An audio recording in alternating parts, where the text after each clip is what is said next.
যারা মানুষের সামনে পেছনে নিন্দা করে, মানুষকে ছোট করে, এইটা আজ বেশি সাংবাদিকদের ভেতরে।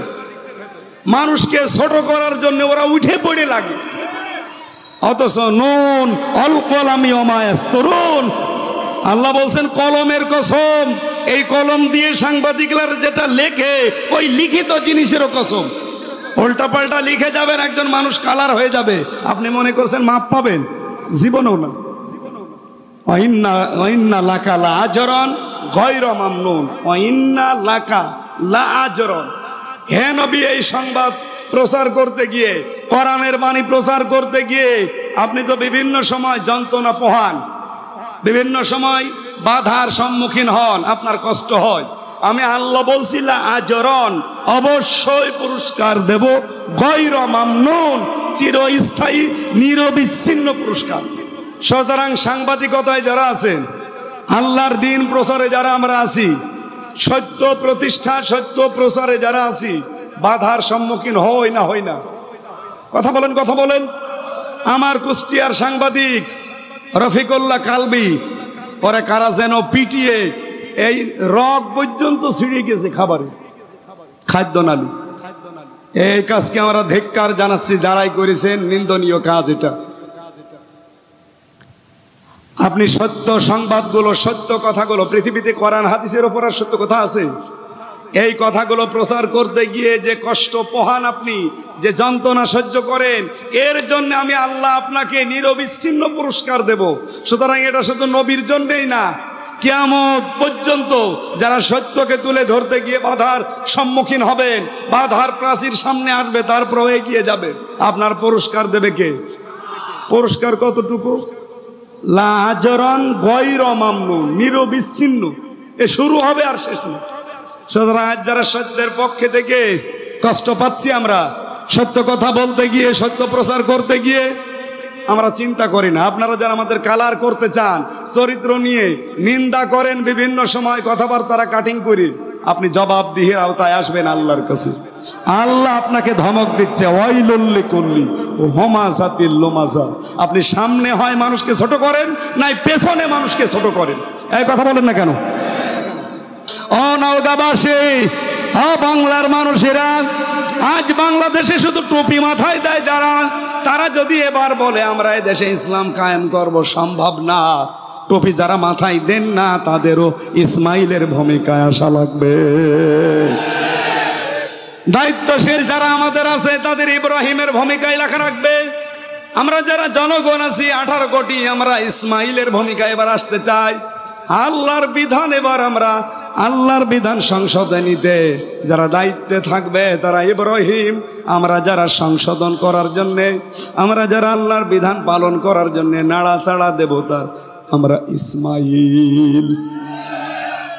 এবার এই কথা বোঝেন, ইসলাম এবার যা ভাব দেখা যাচ্ছে, ইসলাম এবার সংসদে যাবে ইনশাআল্লাহ।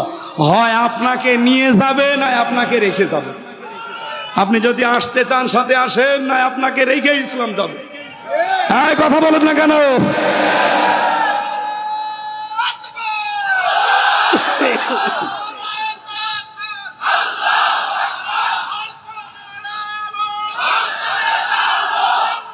ঠিক আছে,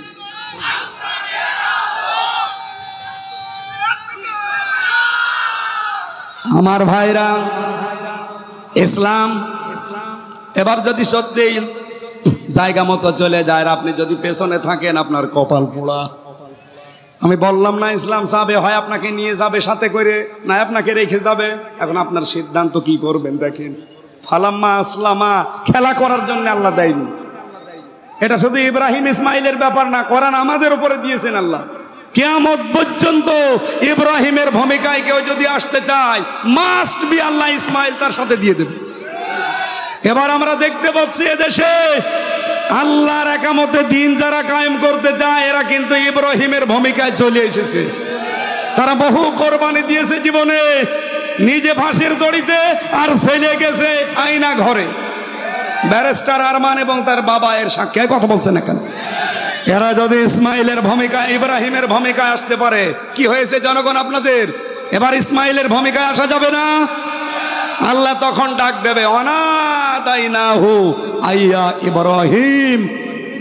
আমি শিরিকের এই পয়েন্ট থেকে এসেছিলাম যে আল্লাহ যেটা পারে পৃথিবীর অন্য কেউ, যেটার প্রমাণ আমাদের জাতির পিতা ইব্রাহিম আলাইহিস সালাম। আইন তৈরি করতে পারে কে? অন্য কেউ।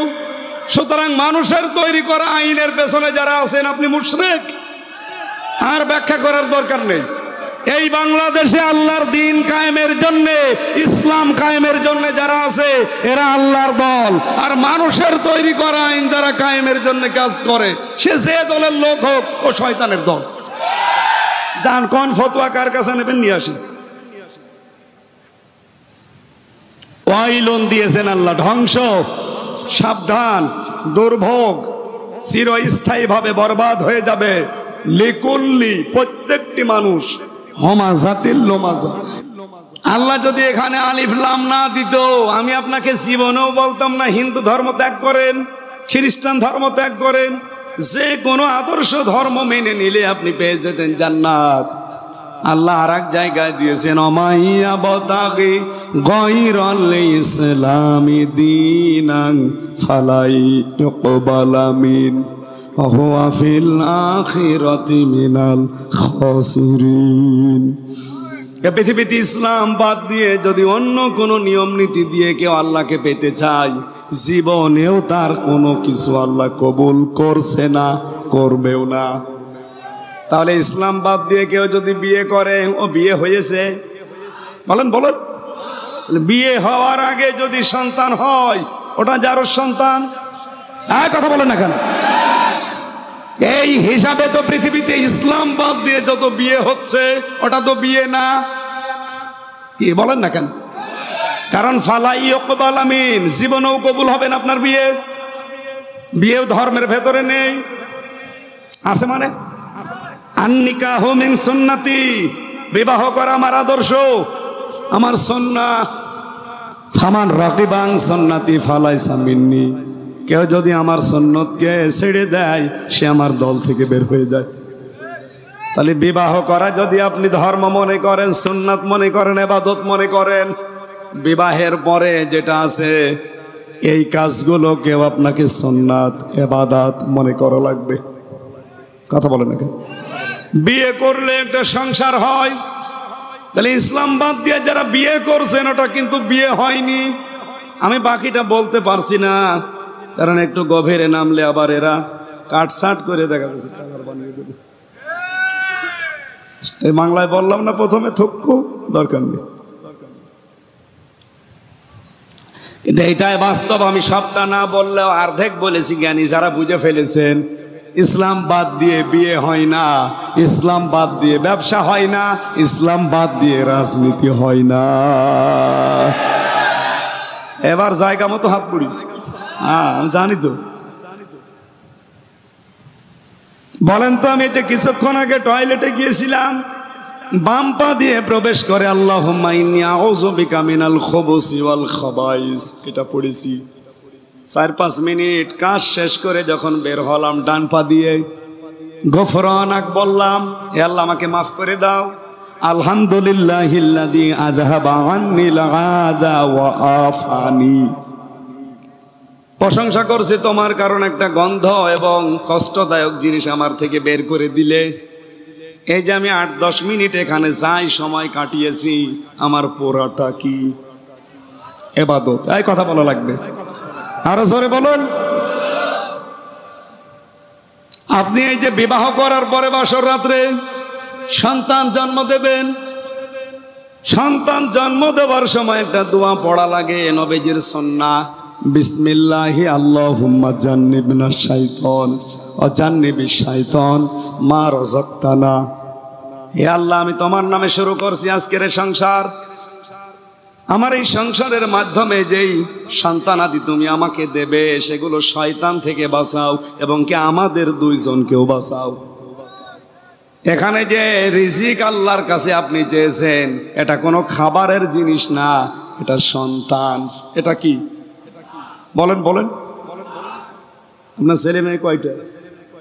2টা ছেলে মেয়ে জন্ম দেওয়ার আগে দোয়া পড়েছেন আলহামদুলিল্লাহ। না অনেকে পড়েন, 4-5টা ছেলের বাপ। আরে ভাই দোয়া পড়িয়েছেন, বছর বছর দোয়া পড়তে মনে ছিল না, আবার কবে পড়বেন? 5টা হয়ে গেছে এখনো দোয়া পড়েননি, আরো দুটোই দোয়া পড়িস। আওয়াজ যে সংসার করেছে, 2টা সন্তান জন্ম দিয়েছে। আমার যেমন 8-10 মিনিট টয়লেটের আপনি ইবাদত মনে করলেন, ওর যে 2টা সন্তান জন্ম দিতে কমপক্ষে 2 বছর লেগেছে। এই 2 বছরের সংসার পুরোটা ইবাদত। হ্যাঁ, কথা বলেন না কেন? এমনকি ও সংসার করার পরে যে গোসল করেছে, মাথার ওপরে যে পানি দিয়েছে, প্রতিটি ফোঁটা যখন জমিনে পড়েছে, প্রত্যেকটা ফোঁটায় একটা করে নেকি হয়েছে। এইটাকে আপনার নেকি মনে হয়, সওয়াব মনে হয়, ইসলাম মনে হয়, দ্বীন মনে হয়। আর আপনি জীবনের বিশাল একটা অংশ পরিবার নীতি, সমাজনীতি, রাজনীতি, অর্থনীতি, সংস্কৃতি, ধর্মীয় নীতি, এইগুলোর কথা যখন আমি কোরআন দিয়ে তুলে আনতে চাই, তখন আপনার কাছে দুনিয়ার কাজ মনে হয়। এটা যদি দুনিয়ার কাজ কারো কাছে মনে হয়, আমার মনে হয় এই বিয়ে করাটাও ওর দুনিয়ার কাজ, ও সুন্নত না।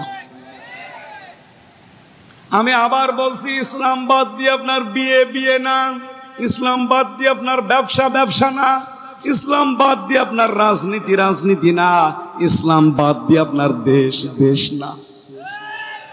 কথা বলেন না কেন? আল্লাহ এমনিতে লাগাননি, এখানে দ্বীনের আগে আলিফ লাম এই কারণে দিয়েছেন। এক একটা শব্দ আমি ব্যাখ্যায় পড়েছি, লক্ষ লক্ষ কথা আছে যে মনোনীত একটা জীবন ব্যবস্থা, ধর্ম, তার নাম ইসলাম।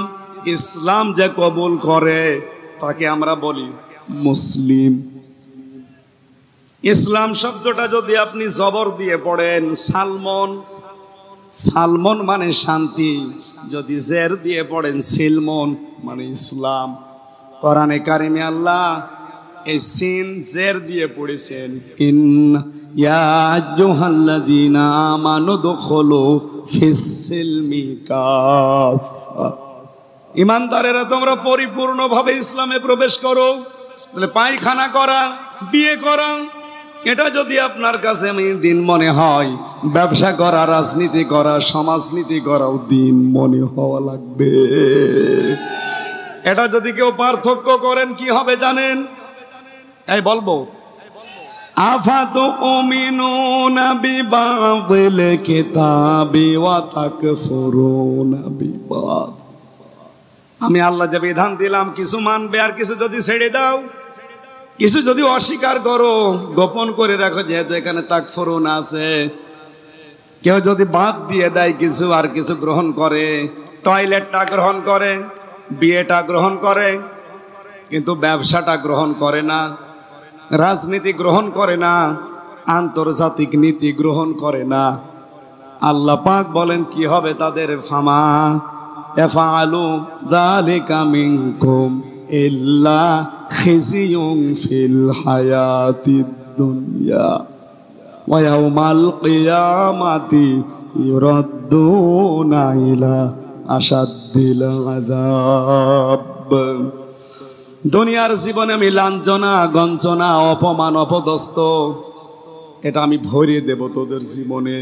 এতটুকু আল্লাহ যদি শেষ করে দিতেন, তাও আমি আয়াতটা পড়তাম না। পরের শব্দ আরো কঠিন, ওয়াউমাল কিয়ামাতি ইউরাদ্দুনা ইলা আশাদ্দিল আযাব। কিয়ামতের দিন তোকে আমি কঠিন যন্ত্রণাদায়ক আযাবের দিকে তেড়ে তেড়ে নিয়ে যাব। ইউরাদ্দুনা, তাদেরকে পাঠানো হবে, ইলা আশাদ্দিল আযাব, কঠিন যন্ত্রণা। আশাদ্দু ইসমে তাফজিল, সুপারলেটিভ ডিগ্রি এটা, এর চাইতে বড় আযাব আর হয় না। তার মানে কোরআনের কিছু মানে, দ্বীনের কিছু মানে, কিছু মানে না। ওদের আযাব কম না বেশি? আরো বেশি। এই জন্য সতর্ক করছি, মানতে হলে পুরাটা মানেন, আর না মানতে হলে একবারে আবু জেহেলের মতো হয়ে যান। কি কথা বলেন না কেন? দুনিয়ার টাটকা সুখগুলো হারাবেন, আবার আখিরাতও হারাবেন, এটা কথা হইল? যে কোনো এক লাইনে থাকেন। আর আমার বিশ্বাস, বাংলাদেশের 18 কোটি মানুষ আমরা যদি এক লাইনে এসে যাই, এদেশে ইসলাম কায়েমে আর বাধা নেই। আমি আবার ওই কথাটা তুলছি, যেহেতু আল্লাহ আপনাদেরকে ইসলামে পাঠিয়েছেন, মুসলমানের ঘরে পাঠিয়েছেন, এই জন্য শুকরিয়া আদায় করছি। কারণ এমন একটা মনোনীত জীবন ব্যবস্থা, পছন্দ করা ধর্ম, যে ধর্মে আমার আল্লাহ নিজে ওয়ারাদিতু লাকুমুল ইসলাম দীনা, বলেন আল্লাহু আকবার। উনি নিজে রাজি হয়ে গেছেন ইসলামের উপরে। আমি খ্রিস্টান ধর্মের উপরে রাজি আছি, এ কথা আছে কোরআনে।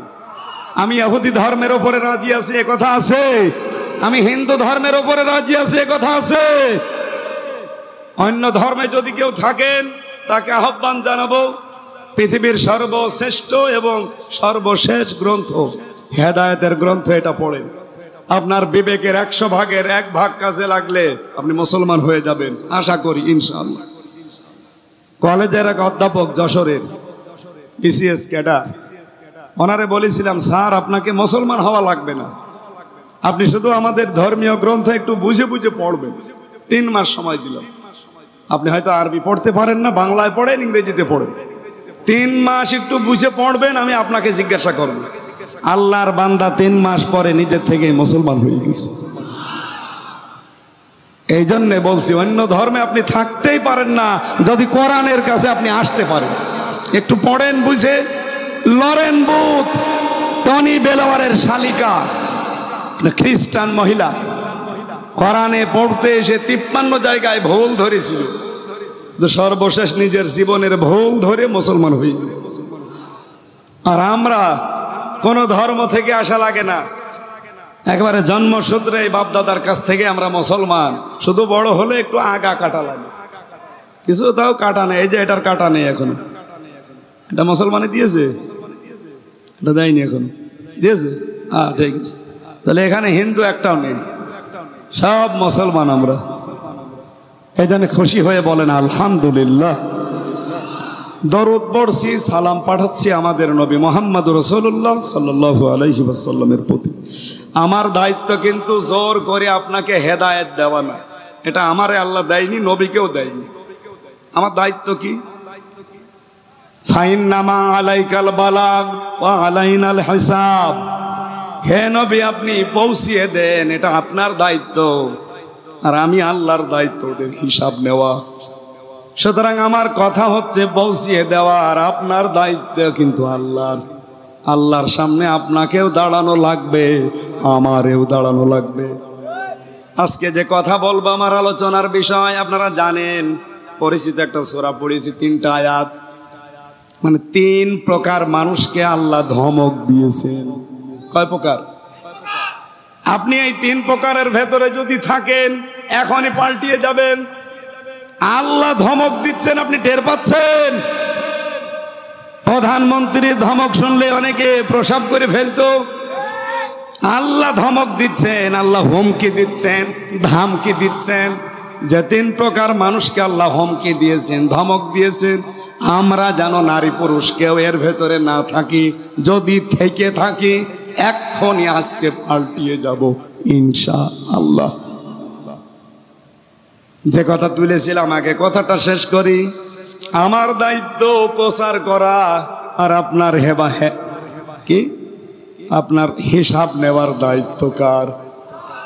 কোরআনে কারীম জানিয়েছে, ফাইন তাওয়াল্লাউ ফাইন্নামা আলাইহি মা হুম্মিলা ওয়া আলাইকুম মা হুম্মিলতুম ওয়া ইন তুতিউহু তাহতাদু ওয়া মা আলার রাসূলি ইল্লাল বালাগুল মুবিন। সূরা নূর 18 নম্বর পারা 16 নম্বর পৃষ্ঠা 3 নম্বর লাইনের 54 নম্বর আয়াত, এটা শেষের দিকে আছে। এটা তাফসিরে ফি জিলালিল কোরআনে দেখবেন বিস্তারিত লেখা আছে। আল্লাহ বলেন, আপনি প্রচার করেন, আপনার কথা শোনার পরে যদি কেউ মুখ ঘুরিয়ে চলে যায়, যাক, আপনাকে যে দায়িত্ব ভার বহন করার জন্য দিয়েছি এইটা আপনার। সুতরাং আমি যতটুকু জানি, আফতাব যতটুকু জানি, তাদের দায়িত্ব হচ্ছে ওইটা প্রচার করে দেওয়া। বাল্লিগু আন্নি ওয়ালাউ আয়া, একটা বাক্য যদি জেনে থাকো পৌঁছিয়ে দাও। এ দায়িত্ব রাসূলুল্লাহ আমাদেরকে দিয়েছেন। শুধু আমাদের 2 জনকে?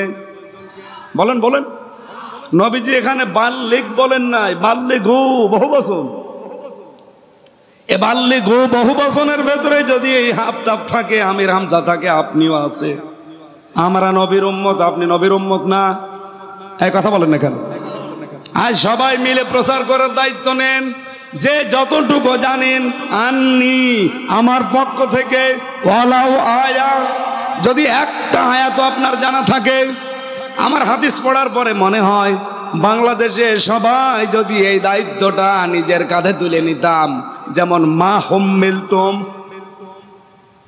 ফাইন তাওয়াল্লাউ ফাইন্নামা আলাইহি মা হুম্মিলা ওয়া আলাইকুম মা হুম্মিলতুম। আপনার উপরে যে দায়িত্ব আছে, হামালা মানে বহন করা, আপনি এটা বহন করে চলেন, এইটার দায়িত্ব আপনার। ওদের উপরে যে দায়িত্ব ভার আছে, ওইটার দায়িত্ব আপনার না, ওদের দায়িত্ব সম্পর্কে ওরা জবাব দেবে। সুতরাং আমরা প্রত্যেকে কিন্তু দায়িত্বশীল, একটা ভার পেয়ে গেছি। যদিও নবীজি এই কথা যখন বলেন, তার সামনে 1,14,000 সাহাবী আমরা জানি ছিল, তার ভেতরে আমরা ছিলাম না, কিন্তু আমাদের পূর্বপুরুষরা ছিল। হ্যাঁ, কথা বলেন না কেন? তাদের পক্ষ থেকে হামজার উপরে, আফতাবের উপরে এসে দাঁড়িয়েছে। এখান থেকে কিয়ামত পর্যন্ত যারা আসবে তাদের উপরে এটা বর্তাবে। সুতরাং আমাদের উচিত হচ্ছে যে যেই ভার পেয়েছি, এই ভারটা আমাদের বহন করা দরকার। ওমা আলার রাসূলি ইল্লা না ওয়াইন তুতিউহু তাহতাদু। হে নবী, ওরা যদি আপনাকে অনুসরণ করে, তাহতাদু, তারা হেদায়েত পেয়ে যাবে। সুবহানাল্লাহ বলতে পারেন না? এখানে হেদায়েত পাওয়ার কয়েকটা শর্ত দেখলাম। একটা হচ্ছে আপনার যে দায়িত্ব ভার, এটা আপনি পালন করবেন, এটা বহন করে চলবেন। 2 নম্বরে আপনি অনুসরণ করবেন রাসূলুল্লাহকে, তাহলে হেদায়েত পাওয়া সহজ হবে আপনার জন্যে। ওমা আলার রাসূলি ইল্লাল বালাগুল মুবিন। হে নবী, আপনি বলে দেন যে আমি শুধু পৌঁছিয়ে দেওয়ার দায়িত্ব, এছাড়া আমার কোনো দায়িত্ব নেই। লাস্তা আলাইহিম বিমুসাইতির। আপনাকে আমি দারোগা পুলিশ করে পাঠাইনি যে পিটিয়ে মানুষ হেদায়েত করা লাগবে, কোনো দরকার নেই। আমার দায়িত্ব তাহলে এখন আমি বুঝে পেলাম যে সঠিকটা তুলে ধরবো আপনাদের কাছে। আর আপনার দায়িত্ব এটা নিয়ে আপনি চিন্তা ভাবনা করবেন বাড়ি যে। কথা বলছেন না? ওয়ানসালনা ইলাইকা যিকরা লিতুবাজ্জিনা লিন্নাস। আপনার প্রতি যে কিতাব দিলাম, এই জিকিরকে আপনি স্পষ্টভাবে মানুষের সামনে বর্ণনা করবেন। ওয়ালা আল্লাহুম ইয়াতাফাক্কারুন। আর যারা আপনার সামনে বসে আছে, এদের দায়িত্ব হচ্ছে বাড়ি যে এই কথাগুলো নিয়ে তারা যেন চিন্তা ভাবনা করে যে আমি করলাম কি আর শুনলাম কি। এবার আসেন আমরা ওই 3 শ্রেণীর কথা একটু শুনি। আমার মনে হয়, আমার বিশ্বাস, আমার যে ধারণা আছে, এখানে 100 জনের মনে হয় 95 জন ধরা খেয়ে যাবেন। ওই যে ধরা যারা খাবে একে চলে যাচ্ছে মনে হয়। আমারে ওয়াজে ফেলে দিয়ে চলে যাচ্ছে, মানে 1 ঘন্টার সময় নিয়েছিলাম না, থাকবেন না? মনে করেন এখনো 1 ঘন্টা হয়নি, কেবল শুরু হচ্ছে। না না, আমরা 1 ঘন্টা, সর্বোচ্চ 1 ঘন্টা 10-15 মিনিটে শেষ করে দেব। আমার কণ্ঠ যদি সাপোর্ট না করে, জোর করে তো বলতে পারবো না। আমি যেগুলো কোরআন থেকে হাদিস থেকে পেয়েছি এইগুলো এবার আপনাদের শোনাচ্ছি। আউযু বিল্লাহি মিনাশ শাইতানির রাজিম। বিসমিল্লাহির রহমানির রহিম। ওয়াইলুল লিকুল্লি হুমাযাতিল লুমাযা। সাদাকাল্লাহুল আযীম। সূরার নাম হুমাযা। কি বললাম বলেন তো? আরেকবার বলেন। মক্কায় নাজিল হয়েছে, 9টা আয়াত আছে, মাত্র 1টা রুকু আছে, শব্দ আছে 33টা, অক্ষর আছে 161টা। সূরার নাম আবার বলেন কি? আরেকবার বলেন। হুমাযা মানে নিন্দাকারী। এই দোষে দোষী নেই, আমার মনে হয় এখানে 5-6 জন পাওয়া যাবে, বাকি সবাই আমরা এই দোষে দোষী। নিন্দা করা, এটা যে কত বড় একটা অপরাধ আল্লাহর দৃষ্টিতে, আল্লাহ ধমক দিচ্ছেন। মানুষ যদি একটু নিজেকে নিয়ে ভাবে, জীবনে ওর মুখ দিয়ে কোনোদিন নিন্দা সামনে হোক পেছনে হোক বের হবে না। অথচ এই স্বভাব 100 জনের 95 জনের ভেতরে, মেয়েদের ভেতরে আরো বেশি। কথা বলেন না কেন? মেয়েরা সবচাইতে বেশি নিন্দা করে তার পুত্রবধূর। কথা বলেন না কেন? আর বৌমাগুলো সবচাইতে বেশি নিন্দা করে তার শাশুড়ির। অথচ এই দুই জায়গায় নিন্দা করা যদি বন্ধ হতো, আমাদের পরিবারটা একটা মিনি জান্নাত হয়ে যেত। সম্মানিত মা বোনেরা, মেয়েটা যখন আসে আপনার বাড়িতে, এই লোকের মেয়ে, এটাকে নিজের মেয়ের মতো মনে করতে পারেন না? অন্যের মেয়ে একটা এসেছে, নিজের মেয়ে তো কত দোষ করে। নিজের মেয়ে সকালবেলা উঠে 2টা না 4টা সিদ্ধ ডিম খায়, হাফ গিলাস না 1 গিলাস দুধ খায়, এরপরে ছোলা ভিজিয়ে খায়, কালো জিরা খাচ্ছে, রসুন খায়, মধু খায়, এরপরে 4-5টা করে রুটি। সকালবেলা উঠে কিন্তু কোনো কাজ আপনার মেয়ে করে নাই, এই সবগুলো তার সামনে রেডি, খাচ্ছে আর দেখে দেখে মা খুশি হচ্ছে। অথচ 4টা না যদি 2টা সিদ্ধ ডিম ওই মেয়ের মতো পুত্রবধূ খায়, এমন শাশুড়ি আছে। বলে ডিম খাওয়া লাগে, ছেলে মেয়ে আমাদের হয়নি। ডিম খাওয়া লাগে, ছেলে মেয়ে আমাদের হয়নি, এ কথা আপনি পুত্রবধূকে, বিটার বউকে বলতে পারলেন? আপনার মেয়ে তো মরণে খাওয়া খাচ্ছে। কথা বলছে না কেন? এরকম ছোট মনের শাশুড়ি কার আছে? হাত তোলেন তো। আপনি না, ওরা। দেখেন তো ওরা হাত তুলেছে কিনা। আমি জানি ওখানে বহু মহিলা হাত তুলে বসে আছে যে আমার শাশুড়ি দেখতে পারেন আমার। অথচ নিজের মেয়ে এই কিছুক্ষণ আগে টুটি পর্যন্ত খেয়েছে, কিচ্ছু বলে না, আরো বলছে মা খা খা। আর অন্যের মেয়ে এসে মাত্র 1টা ডিম খেয়েছে, ওর চোখ কপালে উঠেছে। কথা বলেন না কেন?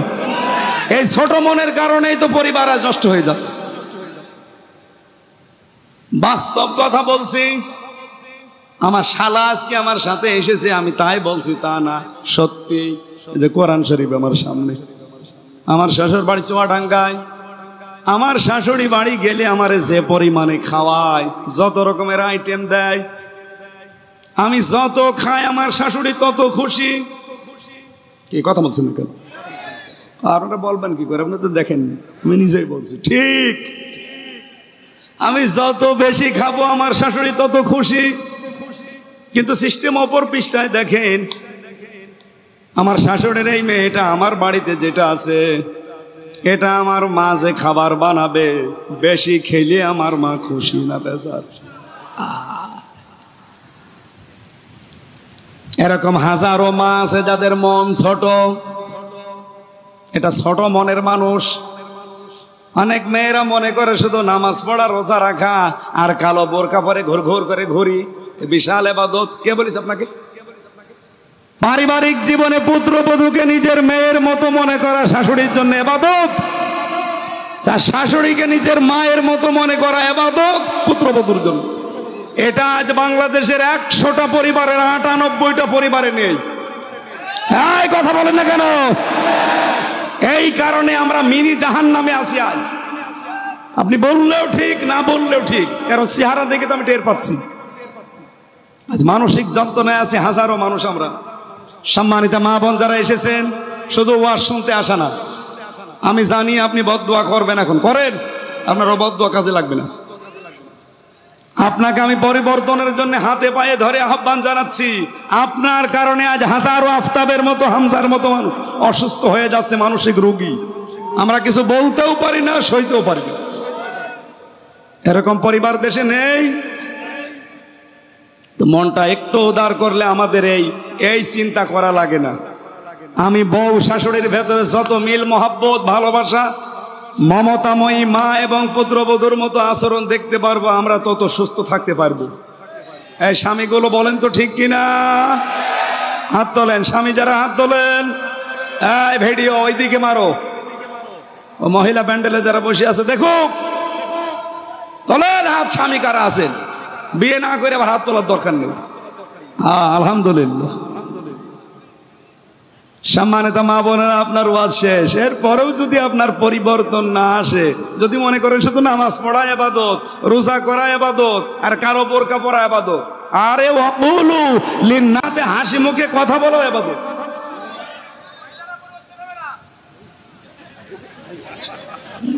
এটার তো মনে হচ্ছে ফরজ তরক করা, এটার একটা চাদর মাদর দেন, একেবারে সামনে ভাবে বসে থাকলে তো বদনাম হবে এই জেলার।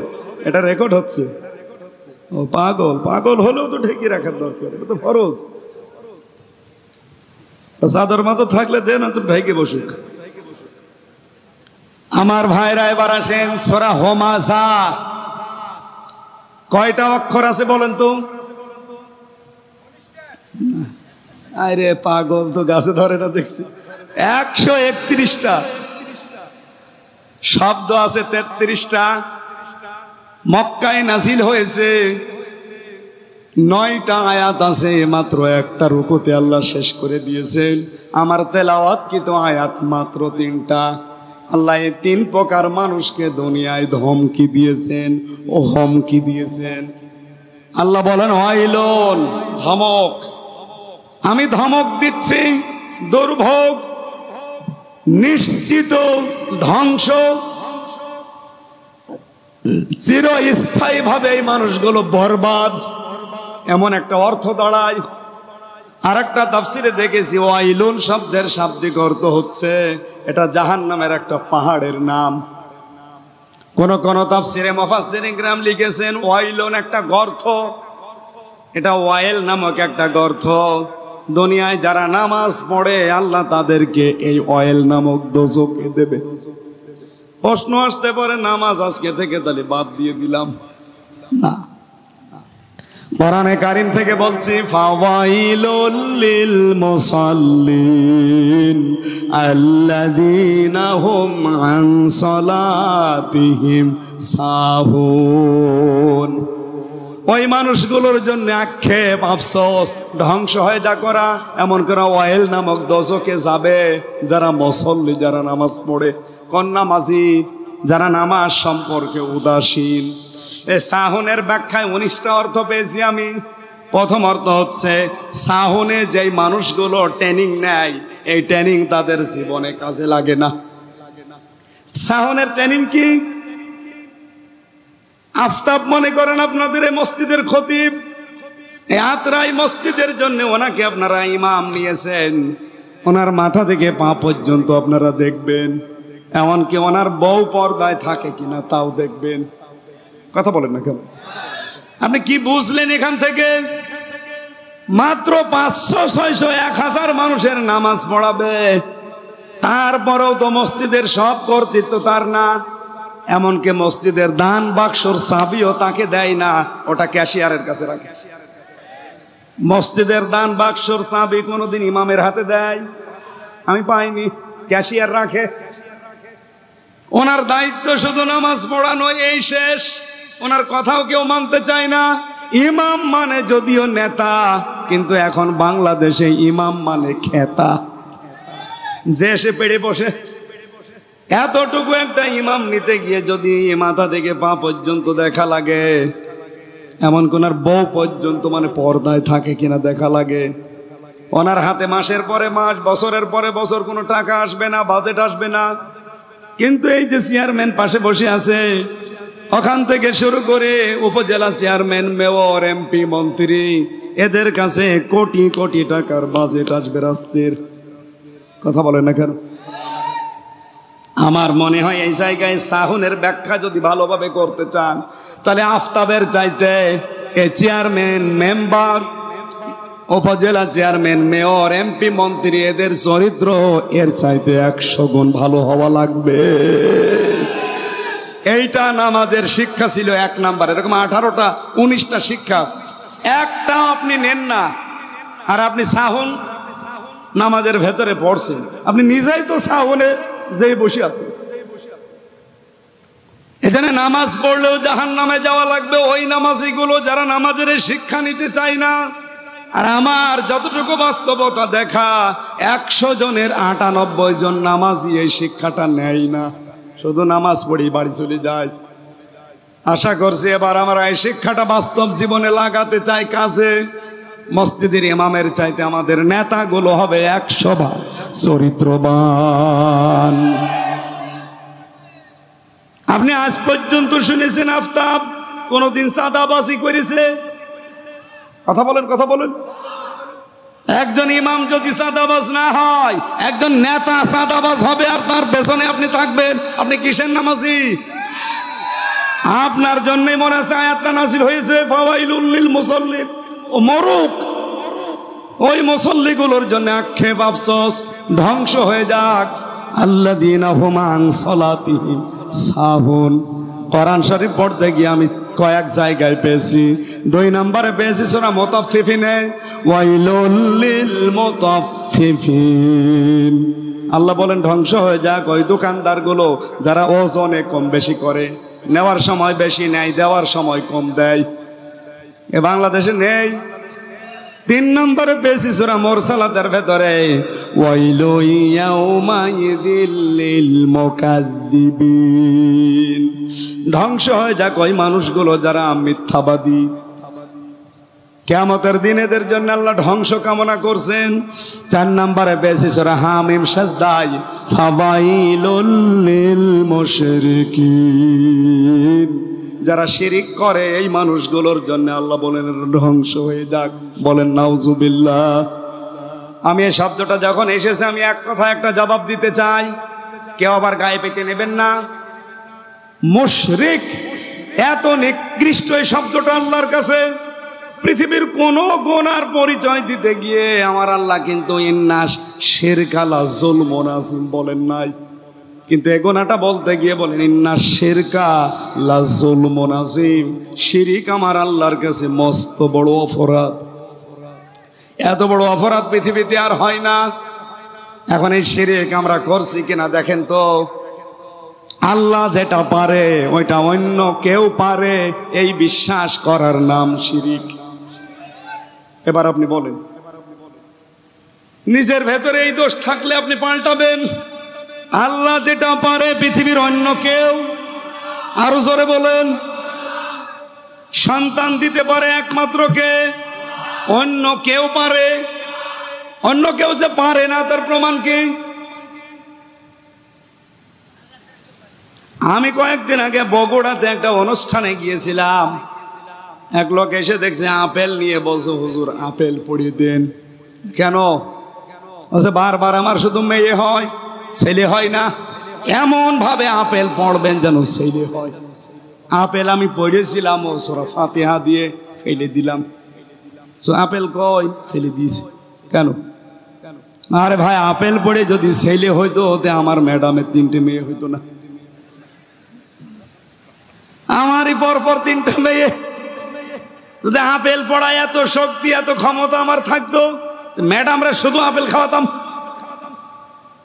বলেন তো আপেলের কোনো ক্ষমতা আছে নাকি যে পড়িয়ে দেয় তার ক্ষমতা আছে? না, এগুলো মেয়েদের ভ্রান্ত বিশ্বাস। আমাদের জাতির পিতা এটা প্রমাণ দিয়েছেন। 86 বছর পর্যন্ত তার সন্তান হয়নি, একদিনও তিনি কোনো আপেল পড়া খাননি, কোনো মাজারে কোনো দরগায় যাননি। 86 বছর তিনি দোয়া করেছিলেন, রব্বি হাবলি মিনাস সালিহিন। 86 বছর পরে আল্লাহ জবাব দিয়েছেন, ফাবাশশারনাহু বিগুলামিন হালিম। তোমাকে আমি একটা হালিম সন্তানের, কি সন্তান? হালিম মানে না না, এখানে একটা বুঝের বিষয় আছে। সারা জীবন আমি ওই আয়াতটা পড়েছি, আপনি এখানে বুঝবেন। আমি আলেমদেরকে বলছি কেন 86 বছর পরে আল্লাহ এই জবাবটা দিলেন। আমি নিজে এখন 8টা 10টা জবাব বানাতে পারবো, কিন্তু আল্লাহ কি বললেন? ফাবাশশারনাহু বিগুলামিন হালিম। আমি তোমাকে সুসংবাদ তো দিয়েছি একটা ধৈর্যশীল সহনশীল সন্তানের, গোলামের। এই আয়াতের ব্যাখ্যা করবো না বাদ দেবো? হ্যাঁ, এটা দরকার, মেয়েদের জন্য আরো বেশি দরকার। আপনি দেখেন 86 বছর পরে আল্লাহ এমন জবাব দিয়েছেন। ইব্রাহিম আলাইহিস সালাম জবাব শুনে কিন্তু তিনি সন্তুষ্ট হয়েছিলেন। কিন্তু তিনি ওই দিন থেকেই ভাবছিলেন আল্লাহ আমাকে গোলামিন হালিম দিল। এর আগে পরে একটা সন্তান দিয়েছিল, তার নাম গোলামিন হালিম। সেটা কি? ইসহাক। হযরত ইসহাকের বেলায় দেখবেন কোরআনে আসে অবাশশারনাহু বিগোলামিন আলিম। হালিমের পরে আমি আলিম দিলাম। উনি প্রথমে হালিম নিয়ে ভাবছিলেন যে কেমন হালিম পেয়েছি দেখি, এটা কি চাচা হালিম নাকি মামা হালিম? আত্রায় বাজারে মামা হালিম বিক্রি হয় না, চাচা হালিম, এ হালিম না।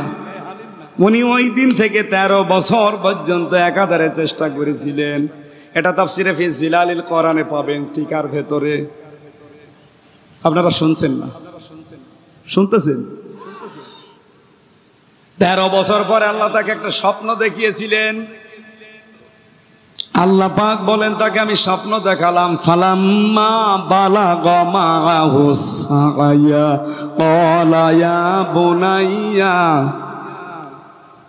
ক্বালা ইয়া বুনাইয়া ইন্নী আরা ফিল মানামি আন্নী আযবাহুকা ফানজুর মাযা তারা।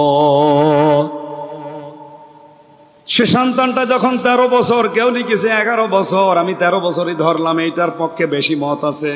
এই 13 বছর বয়সে যখন একটু নড়াচড়া করে, চলাফেরা করে, তার হাতে পিতে লাগে, কাজ করতে বললে করে দেয়। এমন একটা বয়সে যখন গেছে, আমি আল্লাহ পাক তাকে বললাম একটা স্বপ্নের মাধ্যমে যে প্রিয় জিনিস জবাই করো। তিনি আসলেন, সন্তানকে বললেন, আমার এই জায়গায় প্রশ্ন, হযরত ইব্রাহিম আলাইহিস সালাম কি সাধারণ মানুষ না নবী? আর জোরে বলা লাগবে, তিনি কি শুধু নবী না নবীর বাপ? শুধু নবী না নবীর বাপ? এমন একটা বিশাল অঙ্কের মানুষ এই পৃথিবীতে যদি আপনি 5 জন মানুষকে গোনায় ধরেন, ইব্রাহিমকে ধরা লাগবে। কারণ উনি জাতির পিতা ছিলেন, মুসলিম জাতির। আজ তাম পৃথিবীতে 175 কোটি যে আমরা মুসলিম দাবি করি, আমাদের জাতির পিতার নাম ইব্রাহিম। আরো জোরে বলেন, নাকি বঙ্গবন্ধু? না, ওটা তো আমাদের বাঙালিরা বানিয়েছি আমরা। আমার আল্লাহর ঘোষণা দেয়া যিনি জাতির পিতা, তার মানে এখন বিশ্বে 175 কোটি মুসলিম। আপনি যে দেশেই যাবেন তারা ডাকবে মিল্লাতা আবিকুম ইব্রাহিম। কারণ কি? হুয়া সাম্মাকুমুল মুসলিমিন, তিনি আমাদের নাম মুসলমান রেখেছেন। বলেন সুবহানাল্লাহ। এখানে হুয়ার ফাইল দুইটা, হয় আল্লাহ নিজে না ইব্রাহিম আলাইহিস সালাম। আমি 2টা ফাইলের ব্যাখ্যায় পড়েছি। আল্লাহ পাক যেহেতু আমাদের নাম মুসলমান রাখতে পারেন, অথবা আমাদের বাবা ইব্রাহিম আলাইহিস সালামও রাখতে পারেন। কারণ কি? কারণ সন্তান জন্ম দিলে বাবার যে 13টা দায়িত্ব আছে, তার একটা দায়িত্ব একটা অর্থবোধক নাম রাখা। আমরা যাকে জাতির পিতা বলি, তিনি এমন একটা অর্থবোধক নাম দিয়েছেন আমাদের। দেখেন, মিল্লাতা আবিকুম ইব্রাহিম হুয়া সাম্মা কুমুল মুসলিমিন, আমাদের নাম তিনি দিয়েছেন মুসলিম। কি নাম? মুসলিম মানে আত্মসমর্পণকারী। আমরা আত্মসমর্পণ করি, কিন্তু সবার সামনে না। আমরা আত্মসমর্পণ করি শুধুমাত্র মালিকের সামনে। কি সুন্দর একটা অর্থবোধক নাম আমাদের বাবা দিলেন। আমরাও বাবা অনেকের এমন এমন নাম আমরা সন্তানদের রাখি, শয়তানও হাসে। আমার আয়াতের 2য় শব্দটার নাম আমি পেয়েছি 2 জন মহিলার। ওয়াইলুল কুল্লি হুমাযাতিল লুমাযা। একজনের যমজ মেয়ে হয়েছিল 2টা, সে শখ করে রেখে দিয়েছে হুমাযা লুমাযা। ওনারা একদিন বললাম যে আপনার জোড়া মেয়ে, ডবল মেয়ে হয়েছে, কি নাম রাখলেন? শুধু কোরআনের নাম। কি নাম? হুমাযা লুমাযা। আপনি কি জানেন এটার নাম অর্থ কি? না, কোরআনে পেয়েছি। আরে হুমাযা মানে নিন্দাকারী সামনে, আর লুমাযা মানে নিন্দাকারী পেছনে। এটা নাম হইল? বাবা হলেই হবে না, সর্বপ্রথম যে দায়িত্ব 13টার প্রথম দায়িত্ব নাম রাখা লাগবে। হযরত ইব্রাহিম আলাইহিস সালাম কি সুন্দর নাম রাখলেন, ইসমাঈল। কি রাখলেন? হযরত ইসমাইলকে নাম রেখেই তিনি চিন্তা করেছিলেন আমার সন্তান এখানে সবচাইতে প্রিয় হচ্ছে আমার এই সন্তানটা। বিয়ের 1 বছর 2 বছর 5 বছর না 86 বছর পরে আমি পেয়েছি। অথচ আল্লাহ আমাকে 86 বছর পরে জবাব দিল আমি নাকি গোলামিন হালিম পেয়েছি। কেমন হালিম পেলাম আমি আজকে দেখব। উনি কিন্তু বিধান পালন করবেন কার? আরো জোরে বলেন। কারণ এই যে স্বপ্ন, এটা নবীদের স্বপ্ন আর আমাদের স্বপ্ন কি এক? নবীদের স্বপ্ন ওহী। নবীদের স্বপ্ন কি? পৃথিবীর সাধারণ মানুষের স্বপ্ন ওহী না। নবীদের স্বপ্ন যেহেতু ওহী হয়, উনি ওহী পেয়েছিলেন, বিধান আল্লাহর পালন করবে নবী। এখানে ছোট মানুষ সন্তান 13 বছর, তার কাছে অনুমতি নেওয়া লাগবে কোন কারণে? তিনি বললেন ইয়া আবাতি ফাল মা তুমার ইয়া বুনাইয়া ইন্নী আরা ফিল মানাম আন্নী আযবাহুকা ফানজুর মাযা তারা। হে সন্তান, কলিজার টুকরার সন্তান, আদরের সন্তান, আমি স্বপ্নে দেখলাম তোমাকে জবাই করছি, তোমার রায় বলো। আমি যে হালিমের ব্যাখ্যা করার জন্য এ পর্যন্ত এসেছি, এইবার বলছি। হযরত ইব্রাহিম তিনি লক্ষ্য করলেন আমার সন্তানের অ্যাক্টিভিটিসটা দেখি, কারণ 13 বছর আমি তাকে দেখি নাই। জন্মের পরেই সেই মরুভূমিতে রেখে এসেছিলাম। 13 বছর পরে একবার দেখা, আর দেখা হওয়ার পরেই বললাম যে আমি জবাই করব। সন্তান কিন্তু হালিম। কি কি হালিম দেখেছেন? জবাব দিচ্ছে ইয়া আবাতি ফাল মা তুমার সাতাজিদুনি ইনশাআল্লাহু মিনাস সাবিরিন। আপনি যা আদিষ্ট হয়েছেন পালন করেন। আপনি আমাকে ধৈর্যশীলদের মধ্যে পাবেন, ধৈর্যশীল পাবেন, এই কথা বলেন নাই? ইব্রাহিম আলাইহিস সালাম পদে পদে লক্ষ্য করছিলেন সন্তানের কথাগুলো। প্রথমে তিনি বললেন বাবা আপনি আদিষ্ট হয়েছেন পালন করেন। 2 নম্বরে বললেন আপনি অতি শীঘ্রই ছাতা জিদনি দিয়েছেন। জিদনি দিলেও তো অর্থ হয়ে যায়, ছাতা দিলেন কেন? তিনি বললেন বাবা অতি শীঘ্রই, অবশ্যই, সিন সাফা কদ লাম 13টা শব্দ আছে।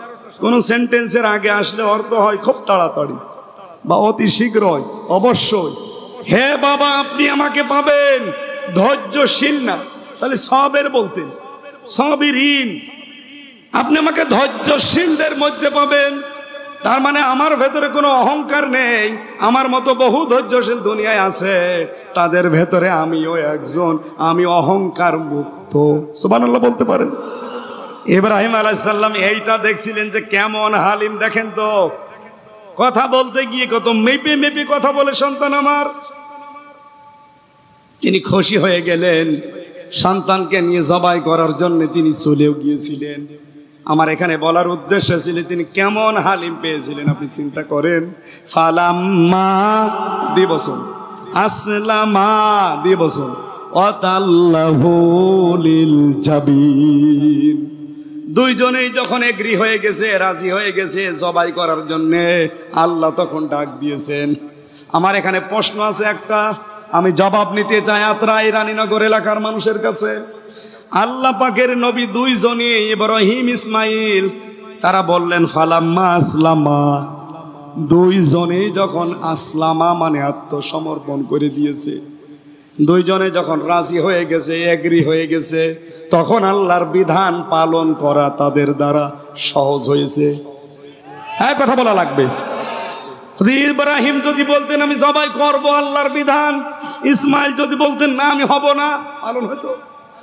ইসমাইল যদি বলতেন আমি হব জবাই, ইব্রাহিম যদি বলতেন না আমি 86 বছর বয়সে পেয়েছি তোরে জবাই দেব না, হয়তো। তাহলে দুইজনে রাজি হওয়া লেগেছে আল্লাহর বিধান পালন করতে। আল্লাযী জামা মাল ওয়া আদ্দাদা, যারা মাল জমা করে আর বারবার গণনা করে। মাল মানে কি? আমি পড়া কোরআন শরীফের ভেতরে মালের 5টা ব্যাখ্যা পেয়েছি। মাল মানে অস্ত্র শস্ত্র, মাল মানে টাকা পয়সা, মাল মানে লোকবল জনবল, মাল মানে রাষ্ট্রীয় চেয়ার, আর মাল মানে শক্তি সামর্থ্য। এই 5টা জিনিস যারা জমা করে, আজ অনেক মানুষ দলীয় কায়দায় জনবল লোকবল জমা করছে, অনেকে অস্ত্র শস্ত্র জমা করছে, অনেকে টাকা পয়সা জমা করছে, অনেকে রাষ্ট্রীয় চেয়ার পাওয়ার জন্য পাগল হয়ে গেছে, অনেকে শক্তি সামর্থ্য প্রদর্শন করছে মাঝে মাঝে। এই পাঁচটাকে আরবি ভাষায় কি বলে বলেন বলেন? এরকম মাল যারা জমা করেন, ইয়াহসাবু আন্না মালাহু আখলাদা, আর মনে মনে করেন এগুলো আমাদেরকে চিরস্থায়ী করে রাখবে, আমাদেরকে এগুলো অনন্ত করে রাখবে, কই রাখে নাই। আর প্রমাণ আবু লাহাব, মাগনা আনহু মালুহু ওয়া মা কাসাব, তার মাল সম্পদ যা উপার্জন করেছিল একটাও কাজে আসে নাই, অথচ সে ছিল মন্ত্রী। কি ছিল? আবু লাহাব মন্ত্রী ছিল।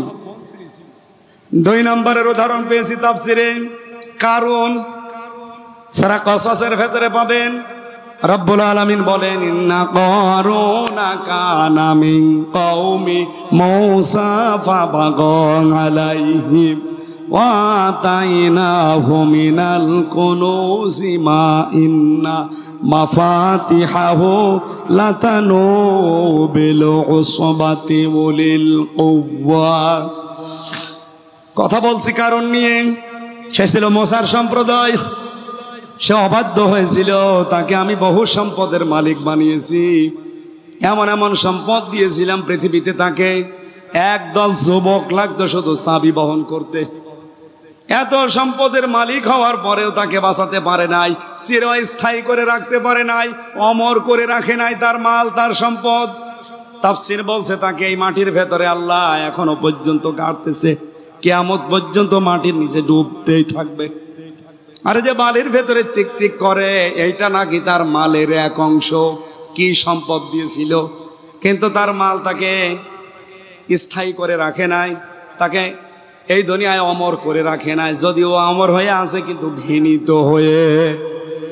তার এত সম্পদ থাকার পরেও যদি সে আজ চিরস্থায়ী থাকতে না পারে, আপনি কয় টাকার মালিক হয়েছেন? বাংলাদেশে তো আমি ঘুরে দেখি, এদেশের সর্বশ্রেষ্ঠ ধনী যারা, 5 জনের ভেতরে আকিজ গ্রুপ একটা হবে। আকিজ গ্রুপ নাম শোনেননি? যদি 5 জন ধনী থাকে বাংলাদেশে, তারা একজন। কথা বলেন না কেন? যত সম্পদের মালিকই হোক, আমি তো বাইরের দেশে গিয়ে দেখলাম, এদের যদি আল্লাহ একটা রোগ দেয়, এই যে রক্তের ভেতরে 5 প্রকার ক্যান্সার হয়, এক প্রকার যদি আকিজ গ্রুপের কোনো সন্তানকে আল্লাহ লাগিয়ে দেয়, ওর যা সম্পদ আছে 14 বংশ বিক্রি করে ঔষধের পয়সা হবে না। এমন এমন রোগ আমি দেখেছি পৃথিবীতে, বাইরের দেশগুলোতে এগুলো দেখলে চমকে যায় শরীর। আল্লাহ, আমরা তো বেঁচে আছি, এরকম রোগ যদি আমাদেরকে দিত, আমরা এমনি না খেয়ে মরি। মাল আপনাকে চিরস্থায়ী করে রাখবে না। অস্ত্র শস্ত্র, টাকা পয়সা, জনবল, লোকবল, শক্তি সামর্থ্য, যাই বলেন যেগুলো মালের ব্যাখ্যা, একটাও চিরস্থায়ী করে রাখবে না। কাল্লা, কখনোই না। লায়ুম বাজান্না ফিল হুতমা, আল্লাহ বলেন অবশ্যই তোরে আমি হুতমায় দেব। হুতমা কি? আমাদের কামাল হুতমা, আপনি জানেন কি এটা? নারুল্লাহিল মুকাদা, এটা আল্লাহর চালানো আগুন। আল্লাতী তাত্তালিউ আলাল আফিদা, আল্লাহ পাক বলেন এই আগুনের বৈশিষ্ট্য এই, যেখানেই লাগবে আগে কলিজা পুড়ে সাফ হয়ে যাবে। ইন্নাহা আলাইহিম মুসাদা ফি আমাদিম মুমাদ্দাদা, এই হুতমার ভেতরে ফেলে দেওয়ার পরে আমি ঢাকনা দিয়ে ঢেকে দেব। এরপরে লম্বা লম্বা আগুনের খুঁটির সাথে পিঠ মোড়া দিয়ে বেঁধে রাখবো অনন্তকালের জন্যে। অথচ যে 3টা ধমকের কথা আমরা শুনলাম, কাজগুলো খুব বড় কাজ না। নিন্দা করা, সামনে পেছনে মানুষকে ছোট করার জন্য কথা বলা, চেষ্টা করা, আর মাল সম্পদ জমা করা, এই গোল, এই দোষে আমরা অধিকাংশ মানুষই দোষী। আসেন আমরা একটু চেষ্টা করি এই দোষগুলো থেকে চিরদিনের জন্য মুক্ত থাকার। বলেন আমিন। নয়তো আল্লাহর যে হুতমা নাম শুনলেন, এটা শুনেই যদি এমন লাগে, সেখানে গেলে কেমন হবে আপনি ভাবতে পারেন। জাহান্নামের অন্যান্য বর্ণনা আমি পড়েছি, কোন জাহান্নামে গেলে আগে কলিজা পুড়ে যাবে আমি পাইনি, কিন্তু এই নারুল্লাহিল মুকাদা, হুতমা জাহান্নামে আল্লাহ যারেই দেবে, সঙ্গে সঙ্গে কলিজা পুড়ে সাফ হয়ে যাবে। বলেন নাউজুবিল্লাহ। আল্লাহ আমাদেরকে এই 3টা গুনাহ থেকে হেফাজত করুন। আমি মেয়েদের উদ্দেশ্যে জেলখানায় বসে বসে কয়েকটা বই লিখেছিলাম, তার ভেতরে এই বইটা খুব দামি বই, দাম্পত্য জীবনের কলহ এবং তার সমস্যা, এই সমাধান কি করে করবেন। এটা আমার জেলে বসে লেখা, বাইরে এসে পাবলিশ করেছি। এটা আমার মেয়েদের জন্য, শুধুমাত্র মেয়েদেরকে নিয়ে যে পড়াবেন, হয় মাকে, বউকে, মেয়েকে, ফুফুকে, বোনকে দেবেন। আর এটা নামাজ, আমার মনে হয় এই বইটা আমার প্রত্যেক মুসলমান ভাই বোনের ঘরে থাকা দরকার।